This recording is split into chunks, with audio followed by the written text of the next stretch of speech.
Oi, aqui é a Magda Chá de Prosa e nós estamos oficialmente no fim de semana do Oscar. E para aquecer para a premiação mais importante do cinema, eu preparei dois vídeos que vão ao ar neste fim de semana, o primeiro hoje e no segundo no domingo. No vídeo de hoje eu vou comentar rapidinho sobre cada um dos filmes que foram indicados a melhor filme para o Oscar 2018 e no domingo vocês vão conferir quais são as minhas apostas e os meus grandes desejos para esse Oscar. Eu assisti ao longo da última semana os 9 filmes indicados ao Oscar de melhor filme. Alguns deles eu gostei bastante, outros nem tanto, mas tem vários títulos bons, vários títulos para pessoas que têm gostos diferentes. Se você gosta de romance, se você prefere terror, se você gosta mais de ação, tem filme para todos os estilos no Oscar desse ano. O primeiro filme que eu assisti foi o Get Out, Corra, dirigido e roteirizado pelo Jordan Peele e estrelado pelo Daniel Kaluuya. Pra quem não conhece, ele foi um dos meus queridinhos de uma das minhas séries favoritas da adolescência, Skins. Ele participa da segunda geração de Skins como o Thomas, o namorado da Pandora, pra quem não se lembra. E eu adoro ver os atores de Skins crescendo e conquistando o cinema. Eu torci muito pelo Dev Patel quando ele foi indicado. Infelizmente ele não conseguiu levar o Oscar dessa vez. Mas ter o Daniel Kaluuya representando o elenco de Skins, representando os ídolos da minha adolescência esse ano já é uma surpresa muito da hora. Eu fiquei muito empolgada quando eu vi que ele estava indicado e eu assisti o filme por conta mais do Daniel Kaluuya e pelo gênero do filme. Em Corra, a gente conhece o Chris, que é um garoto negro que namora uma menina branca, e essa menina resolve que quer levar ele para conhecer os pais dela. E ele acha meio estranho no começo, ele fica um pouco inseguro, ele pergunta pra ela se os pais sabem que ele é negro, e ela age como se fosse a coisa mais natural do mundo. Ela fala, não, claro que eu não falei pra eles, porque por que eu ia falar pra eles que meu namorado é negro, que diferença faz, eu quero que você conheça a minha família. E ele resolve que vai sim lá conhecer a família dela. Quando ele chega na casa, eles moram numa mansão, meio no meio de porra nenhuma, no meio de um bosque, e basicamente, a estrutura daquela casa é que os donos da casa são uma família branca de classe média alta, uma família meio rica, e as posições de serventia da casa, como o jardineiro ou a governanta, são pessoas negras. Tem vários momentos do filme que a gente percebe o quanto ele fica desconfortável com aquela situação, com aquela realidade da família, e a partir de um certo momento da história, as coisas começam a ficar meio estranhas, aquela família começa a agir de uma forma meio esquisita.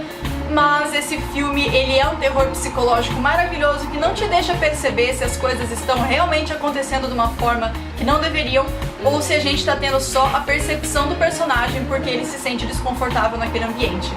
Eu acho que esse filme, ele é um excelente exemplo dessa nova onda de horror que mexe muito mais com o nosso psicológico do que com o sustinho e esse tipo de horror oportunista que a gente é mais acostumado a ver. Ele é um horror que mexe realmente com a nossa cabeça. Ele foi um dos filmes que eu mais gostei nesse ano, indicados ao Oscar.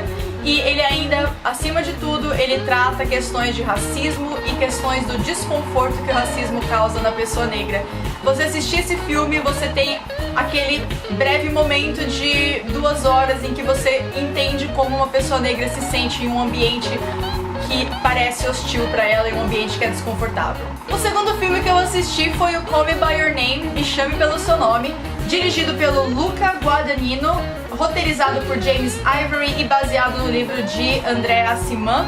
Esse filme é estrelado pelo Timothée Chalamet, que é basicamente o novo queridinho do cinema cult. Eu já tô vendo muita cara dele em muitos filmes, inclusive ele tá em 2 dos filmes indicados ao Oscar esse ano. A história se passa em 1983 na Itália. O nosso protagonista é um garoto de 17 anos chamado Hélio, que é filho de um professor universitário muito renomado. E esse professor recebe, nas férias de verão, um estudante americano que tá lá pra ajudar ele com a pesquisa dele, o Oliver. E o Oliver e o Hélio acabam se envolvendo em uma trama de desejo e descobertas. É um filme super delicado, com um final bem pé no chão, que é uma coisa que eu gosto de ver em romances que são um pouco rápidos demais. Eu gostei desse filme, apesar de eu não ter achado ele um dos grandes títulos que estão concorrendo ao Oscar esse ano. Eu acho que tem vários outros títulos que são mais fortes, que estão indo mais forte pra competição. Mas ele é um daqueles filmes que você assiste e acaba dando alguns sorrisos no meio. Ele é um filme basicamente sobre descobertas sexuais adolescentes, então ele é um assunto que é muito querido pra todo mundo, porque todo mundo passou por uma coisa assim na vida. E a interpretação do Timothée Chalamet é uma coisa que me chamou muita atenção, eu gostei bastante da interpretação dele, mas eu acho que a história falta alguma coisa pra ela ser diferente de outros romances gays e outros filmes desse sentido. Eu duvido que ele vá ganhar muita coisa nesse Oscar. Three Billboards Outside Ebbing, Missouri, ou Três Anúncios para um Crime, é um filme que eu acho que vem super forte pro Oscar esse ano. Ele foi dirigido e roteirizado por Martin McDonagh e a atriz principal é a Frances McDormand. Ela tá incrível nesse filme, e esse filme conta a história de uma mãe em uma pequena cidade no Missouri que desafia pessoalmente a polícia a encontrar o assassino da filha dela. A filha dela foi estuprada e assassinada, a polícia já investigou, não encontrou nenhuma pista e ela não tem novidades sobre o caso há basicamente um ano. Ela se revolta com a incompetência da polícia e acaba alugando 3 outdoors na entrada da cidade que mandam uma mensagem direta pro chefe de polícia. E por conta desses outdoors, a pequena cidade de Ebbing, no Missouri, acaba entrando numa polêmica muito louca. Tem gente que concorda com a ação dela, tem gente que defende a polícia. É uma cidade pequena, então muita gente é amiga dos policiais, muita gente conhece ela e o caso. O filme tem uma exploração psicológica maravilhosa, a interpretação da atriz não deixa nada a desejar, e em todos os momentos em que tem cenas dela você consegue sentir os motivos que levaram ela a fazer isso, a dor dela como mãe. É um filme bem pesado, mas que não apela em nenhum momento, um filme bem roteirizado e que eu acho que vem muito forte para levar o Oscar esse ano. Eu vou comentar mais sobre isso no meu próximo vídeo, no vídeo de apostas e desejos pro Oscar. Mas Três Anúncios para um Crime também é um título excelente se você quer se inteirar nesse fim de semana e tá pronto para assistir o Oscar no domingo. O quarto filme que eu assisti foi o The Shape of Water, A Forma d'Água, escrito ou roteirizado com história do Guillermo del Toro. Eu gosto bastante do Guillermo del Toro, então eu estava muito empolgada para assistir esse filme dele. E eu tenho um pouco de medo de que a minha opinião sobre o diretor já tenha influenciado um pouco a minha opinião sobre esse filme. As atrizes principais são a Sally Hawkins e a Octavia Spencer, ambas foram indicadas ao Oscar, a Sally como melhor atriz e a Octavia Spencer como melhor atriz coadjuvante. A história se passa em uma instalação secreta do governo americano na década de 60. A personagem principal é uma zeladora muda que acaba criando uma conexão única com um anfíbio humanoide, uma criatura estranha que foi capturada pelo governo dos Estados Unidos e está em cativeiro. Conhecendo a criatura, criando um laço super forte com ela, ela tenta ajudar essa criatura a se livrar do cativeiro, da possível morte, possíveis experiências que vão acontecer com ela por lá. O filme flerta bastante com a realidade política da época, mencionando várias vezes a Guerra Fria e a competição entre os Estados Unidos e Rússia, mas o ponto principal dessa história é um conto de fadas meio adulto, um envolvimento romântico entre a nossa personagem e essa criatura que ninguém sabe muito bem o que é. O filme segue bastante a estética do Guillermo del Toro, que é uma estética que eu gosto muito de ver, de fantasia dark, meio conto de fadas, e é muito, muito querido pra mim, principalmente por conta da estética, por conta da história que ele conta. É um filme muito legal pra você assistir. Ele é muito delicado e também muito afetivo, uma história que mexe mesmo com o coraçãozinho da gente. E depois de assistir A Forma d'Água, o próximo filme que eu assisti pro Oscar foi o Dunkirk, dirigido e roteirizado pelo Christopher Nolan. Esse foi um filme que quando eu assisti eu achei ele meio chato, meio paradão, mas aí eu comecei a conversar com as pessoas sobre ele e eu entendi a genialidade desse filme. Esse filme fala sobre a Batalha de Dunkirk, que foi uma batalha que aconteceu durante a Segunda Guerra Mundial, em que 300 mil soldados britânicos ficaram ilhados em uma praia em Dunkirk, que é uma cidade portuária no norte da França, e eles estavam cercados pelo exército alemão e precisavam evacuar aquele lugar o mais rápido possível. A história não tem nenhum herói, nenhum personagem principal, ela trata vários focos de narrativa diferentes e retrata a história da forma mais fiel possível, sem dramatizar, sem romantizar e sem transformar o filme em Rambo nem nada desse tipo. É um filme de guerra muito bem executado e que é diferente dos outros porque ele não trabalha com heróis de guerra, que é uma coisa muito comum em filmes desse estilo que a gente não aguenta mais ver. E ele tem muito pouca cena de violência, muito pouca cena de sangue. O grande lance dele é o desespero, o psicológico desses soldados que precisam sair de lá, que estão basicamente condenados, presos nessa praia, cercados pelo exército alemão. Para os que gostam de filmes um pouco mais românticos, mas nem tanto, a gente tem o Phantom Thread, que é a Trama Fantasma.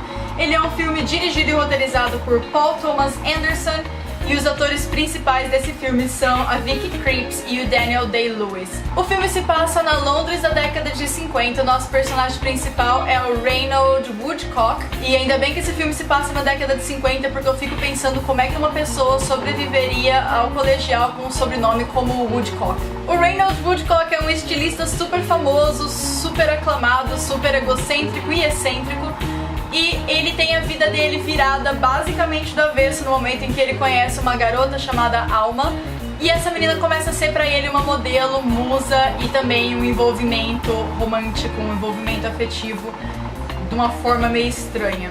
Eu não tenho como contar muito sobre esse filme sem revelar algum spoiler, então eu vou deixar vocês achando que ele se trata de um romance, mas eu espero que vocês assistam porque vocês podem ter uma surpresa. Eu achei que ele não é forte o suficiente para concorrer ao melhor filme esse ano, mas eu li alguns artigos dizendo que muita gente acha que ele é bem forte, e eu não sei muito bem o que pensar sobre esse filme. Por mim, ele não ganha o Oscar, mas mesmo assim ele é um filme que vale a pena assistir, é um filme legal, me entreteve. E os figurinos desse filme são a coisa mais maravilhosa do mundo. Se esse filme não ganhar melhor figurino, eu desisto de comentar sobre filmes. The Post, A Guerra Secreta, foi o 6º filme que eu assisti dos filmes do Oscar esse ano. Ele tem a direção do Steven Spielberg, lógico, um dos diretores mais aclamados da história do cinema. O roteiro de Liz Hannah e Josh Singer, e a atriz principal desse filme é a Meryl Streep.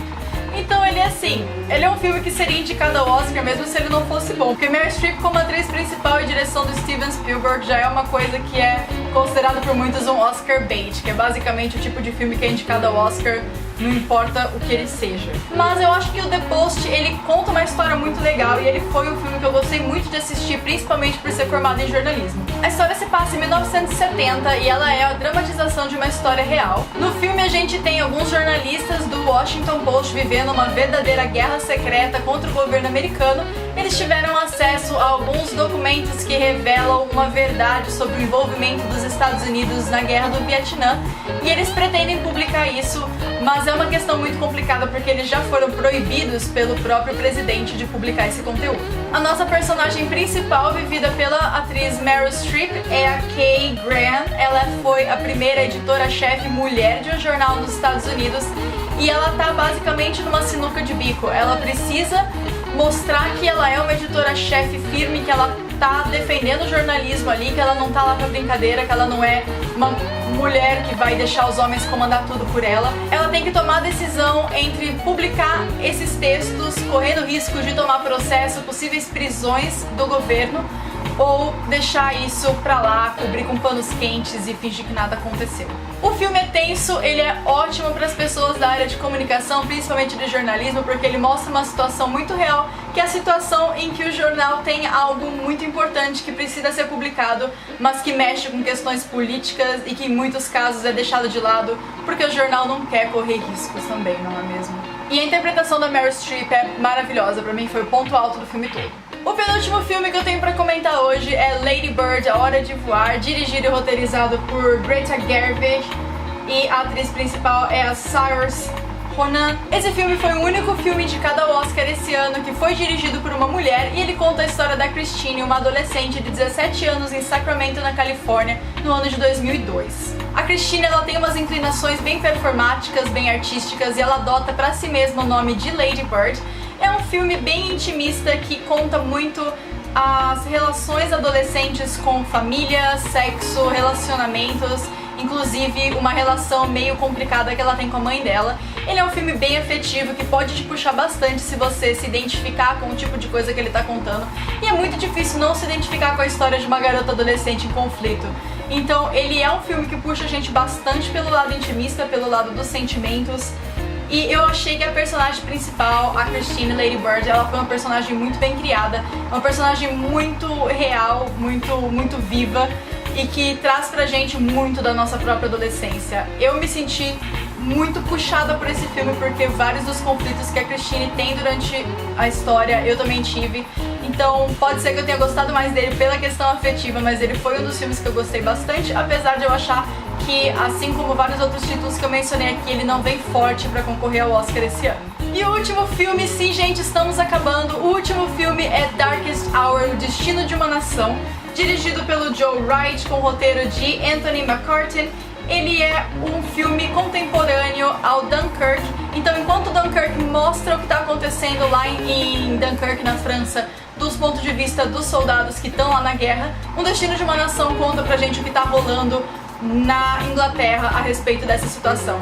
O nosso personagem principal é o primeiro-ministro Winston Churchill e ele basicamente acabou de assumir esse cargo e ele tá vivendo essa situação horrorosa que é ter o seu exército inteiro, 300 mil homens, preso em uma praia na França, dificuldades absurdas para resgatar esse exército, nenhuma garantia de que esse resgate vai dar certo e as opções que ele tem são arriscar tudo tentando resgatar esses homens ou tentar criar um acordo com a Alemanha nazista na década de 40. E o Winston Churchill, ele é um personagem muito bem criado ali dentro, com uma maquiagem impecável, a ambientação desse filme é muito boa. Eu acho que ele vem forte pro Oscar, mas tem outros filmes que eu espero que ganhem e eu vou falar isso no meu próximo vídeo. Mas é outro dos filmes que vale a pena assistir sim, dos indicados ao Oscar esse ano. Eu espero que vocês tenham gostado desse vídeo. Se você concorda com as minhas observações ou se você acha que eu deixei alguma coisa de lado, comenta aqui embaixo pra mim e também comenta qual desses filmes foi o seu favorito do Oscar esse ano. Se você quer saber quem eu acho que vai ganhar, quem eu quero que ganhe o Oscar, quais autores eu estou torcendo mais esse ano, não deixe de assistir o meu vídeo que vai sair no domingo ao meio-dia com as minhas apostas e desejos pro Oscar de 2018. Eu vejo vocês no próximo vídeo, gente. Continue acompanhando o Chá de Prosa, se inscreve. Se você ainda não for inscrito, não esquece de clicar no sininho para você receber notificação de vídeos novos. Um beijo e tchau, tchau!